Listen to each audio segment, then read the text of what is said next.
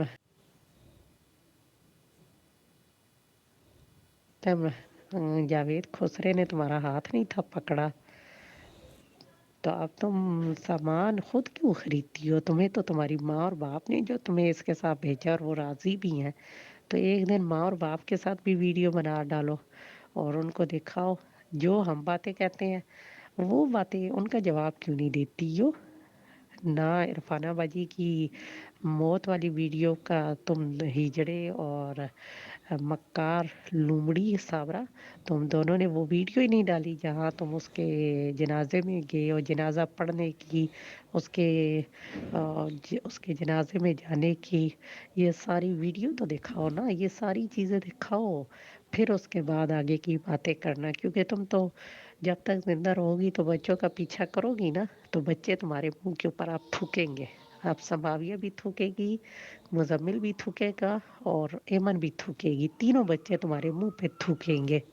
دیکھتے ہیں کون سی عدالت ہے جو تمہارے حق میں فیصلہ کرتی ہے۔ کمرے میں دو چیزیں اتنی تھی تو دیوان کیوں لیا؟ صوفہ لیتی نا، بہترین والے، آج کل تو اتنے پیارے پیارے صوفے آئے ہوئے ہیں، اتنے اچھے سیٹ آئے ہوئے ہیں، تو یہ تھکا ہوا دیوان لیا ہے؟ بس اتنی سی تمہاری اوقات تھی، اتنی سی، اور یہ تھکا ہوا بیڈ اور اس کے ساتھ سنگار ٹیبل تو ذرا دکھاؤ نا، جو بڑا پیارا تمہارا سنگار ٹیبل ہے، اور یہ تھکے ہوئے تھرڈ کلاس کے جو ہے نا وہ گلدستے پھولوں والے اٹھا کر لے آئی ہو، بے حیا عورت، مکار، دونوں ایک دوسرے سے بڑے لچے بدماش ہو، آنکھیں مارتے ہو، فلٹر کر کے تصویر اپنے ویڈیو میں لگاتے ہو، اپنی پکچریں تصویر ویڈیو لگاتے ہو فلٹر کر کر کے، ویسے تو دونوں کالے مراسی ہو، اللہ پاک نے تمہاری شکل پہ ہی منحوست ڈالی ہوئی، اور خیر خسرا تو ہجڑا جو ہے نا، جاوید ہجڑا، وہ تو ہے ہی منحوس۔ اللہ پاک معاف کرے، جس زمین کے جس حصے پہ دونوں قدم رکھتے ہوگے وہ حصے بھی توبہ توبہ کرتے ہیں۔ جب تم ویڈیو بنا رہی ہوتی ہو تو تمہاری ویڈیو کے اندر کووں کی مسلسل آواز آتی ہے، خبیث عورت اور مرد جہاں ہوتا ہے تو وہاں پر کوے سب سے زیادہ بولتے ہیں، تو تم اپنے لیے جو ہے نا سوچ لو کہ تمہارے اوپر کوے چاں چاں کر رہے ہوتے ہیں آ کر، تو تم مرنے کے بعد تم دونوں کو پتہ چلے گا کہ تمہارا انجام کیا ہوگا۔ دنیا بڑی آسان ہے، کیونکہ تمہارے باپ میں ابھی تک غیرت نہیں نا جاگ رہی، وہ پیسے کا پجاری ہے نا، اس کو پیسہ صرف چاہیے، عزت نہیں۔ تو قیامت والے دن تمہارا باپ بھاگے گا ہر طرف بھاگے گا، لیکن اس کو کہیں بھاگنے کی جگہ نہیں مل رہی ہوگی، پتہ اس ٹائم آپ کو چلے گا، اس ٹائم تم اپنے ہاتھوں کو کہو گی، یا تم، یہ قرآن مجید کی آیت مبارکہ ہے، یا لیتنی کنت ترابا، ہائے کاش کہ میں ہوتی مٹی، کاش کہ میں انسان ہی نہ بنی ہوتی، میں ہوتی مٹی۔ اس وقت تم اپنے ہاتھوں پہ دانت مارو گی اور کاٹو گی اپنے ہاتھوں کو، رکو گی کہ یا اللہ مجھے انسان ہی نہ بنایا ہوتا، میں نے یہ کون سا قدم اٹھایا ہے۔ آج تو تم بڑی جاوید کے کندھوں کے ساتھ کندھے لگا کے چلتی ہو نا، خسرے کے ساتھ، تو یہی تم کام کرتی، جا کے کہتی کہ ماموں اور پھپھو سے کہ جو کچھ میں نے کیا آپ لوگ مجھے معاف کریں، ندیم آپ تو مجھے اپنے منہ سے طلاق دے دو، میں کبھی بچوں کا نام تک نہیں لوں گی، کبھی بھی نام نہیں لوں گی، بس جو میں نے غلطی کر دی آپ لوگ مجھے دل سے معاف کر دو اور تم مجھے طلاق دے دو۔ یہ کام کرتی نا، نہ کہ تم اب بچوں کی زندگی کرنے کے لیے ان کے پیچھے پڑ جاتی۔ تمہیں اور کوئی بندہ نہیں ملا تو تمہیں سونیا ملتی ہے، تم اس کے اوپر بکواسات کی بوچھار کرتی ہو اور اپنی بیٹی سماویہ پہ بکواسات کرتی ہو، بے حیا عورت، مکار لومڑی، مکار۔ تیرے باپ میں حیا ہوتا نا تو وہ تیرے آگے ہاتھ آ کے جوڑ دیتا کہ صابرہ جو کر رہی ہے وہی بس کر، اب آگے نہ اور قدم اٹھا، لیکن تیرا باپ تو پیسے کا پجاری ہے، اس کو تو اور مزید پیسہ چاہیے، پیسہ چاہیے، نمرود کی طرح نا پیسے کو اپنے، قارون اور نمرود کی طرح، قارون کی طرح نا پیسے کو لے گا نا تو اس کا خزانہ بنا لینا، ٹھیک ہے؟ اتنے خزانے بنانا نا کہ خسرے کی بہت ساری اولاد ہے نا تو ان کے لیے جو ہے نا وہ خزانہ جمع کر کے چھوڑ کے جانا، ٹھیک ہے؟ خسرے کے لیے بڑی بڑی عمارتیں بنانا، بڑی بڑی،